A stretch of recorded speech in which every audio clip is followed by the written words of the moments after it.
नमस्कार, बहुत बहुत स्वागत है आपका। केपी शर्मा ओली, जी हां, नेपाल के प्रधानमंत्री। इनका नाम आप लगातार खबरों में सुनते रहे हैं, कभी चीन की वजह से, कभी भारत के खिलाफ इनके बयानों की वजह से। अब इनकी अपनी पार्टी ने इन्हें जो है वो पार्टी के एक अहम पद से हटा दिया है। और इनको पार्टी से हटाने के बाद जो खबर सामने निकल कर आ रही है वो ये है कि पुष्प कमल दहल और प्रचंड के नेतृत्व वाले खेमे में ओली को सह अध्यक्ष पद से हटाते हुए माधव कुमार नेपाल को यह जिम्मेदारी दे दी गई है। यानी को प्रेसिडेंट, सह अध्यक्ष का पद जो है वो उससे जो है केपी शर्मा ओली को हटा दिया गया है।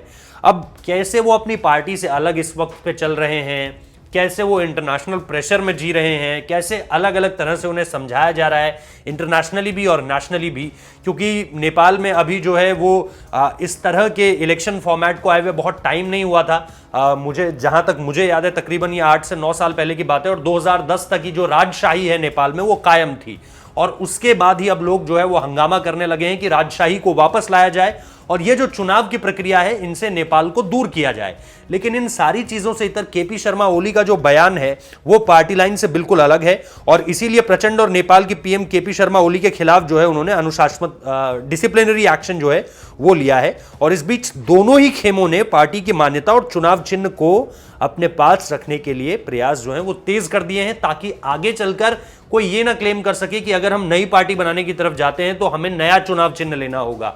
जो चुनाव चिन्ह को अपने पास रखेगा फॉर्मली, मतलब कि चुनाव आयोग को अपने कॉन्फिडेंस में लेकर जो इस काम को पहले कर देगा, उसके पास निश्चित तौर पर जो है वो नई पार्टी बनाएगा अगर, तो उसको नया एक चुनाव चिन्ह लेना पड़ेगा, जिससे सारी की सारी जो है चुनाव की ब्रांडिंग जो है उनकी पूरी की पूरी चेंज हो जाएगी और एक नए चुनाव चिन्ह को लेकर उन्हें जनता के बीच जाना पड़ेगा, जो ऑब्वियसली बहुत ज्यादा कठिन है। अगर आपके पास बना बनाया सेटअप है, वही चुनाव चिन्ह जो लोग जिस पर वोट देते आए थे, तो उसको लेकर के थोड़ी सी जो पब्लिसिटी है उसमें आपको इजीनेस हो जाती है।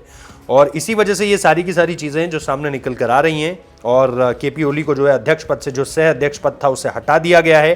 पार्टी की सभी समितियों में बहुमत वाले दहल नेपाल खेमे ने ओली के खिलाफ कार्रवाई का फैसला लिया है। यानी ये यूनानिमस है, ऐसा नहीं है कि उसको लेकर के कोई खेमेबाजी है कि आधे लोग ये कह रहे हैं और आधे लोग केपी शर्मा ओली के समर्थन में जाते दिख रहे हैं। वजह सिर्फ यही है कि केपी शर्मा ओली जो है वो पार्टी लाइन के खिलाफ, उनकी सारी की सारी बातें सामने निकल कर आ रही हैं और वो उस रास्ते पर चल पड़े हैं जहां पर पार्टी उनका समर्थन नहीं कर रही है। और एक ये यूनानिमस डिसीजन है जिसको आप मान सकते हैं कि एक तरफा कार्रवाई है। इससे पहले ओली गुट में नारायण काजी श्रेष्ठा को पार्टी के प्रवक्ता पद से हटाते हुए प्रदीप ग्यावली को नया प्रवक्ता घोषित किया गया था।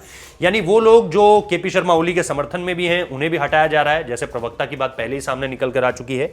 अब देखते हैं कि केपी शर्मा ओली प्रधानमंत्री की कुर्सी पर कब तक बने रहते हैं, क्योंकि उनके ऊपर इंटरनेशनल प्रेशर भी है। इसी वजह से आपको याद होगा कि लगभग महीना भी नहीं हुआ है अभी इस खबर को कि चीन की तरफ से उनके रक्षा मंत्री बाकायदा एक दिन के दौरे पर यहाँ आए थे। भारत की तरफ से भी जनरल भारत के यहाँ गए थे, जिन्हें नेपाल ने सम्मानित भी किया था। हालांकि इससे पहले यही नेपाल है जो कि भारत का बहुत विरोध कर रहा था और उसको लेकर के ये बात सामने निकल कर आ रही थी कि चीन की तरफ से चाल चली जा रही है। लेकिन उसके बाद RNW यानी रॉ के चीफ जाते हैं, बात करते हैं नेपाल के प्रधानमंत्री से, और इसके बाद जो है हमारे जनरल मनोज मुकुंद नरवणे का दौरा वहाँ के लिए होता है। उसके बाद चीज़ें पूरी तरह से साफ हो जाती हैं। इस बीच कहा यह भी गया था कि राष्ट्रीय सुरक्षा सलाहकार अजीत डोवल ने भी बातचीत की थी। बहुत बहुत शुक्रिया इस वीडियो को देखने के लिए।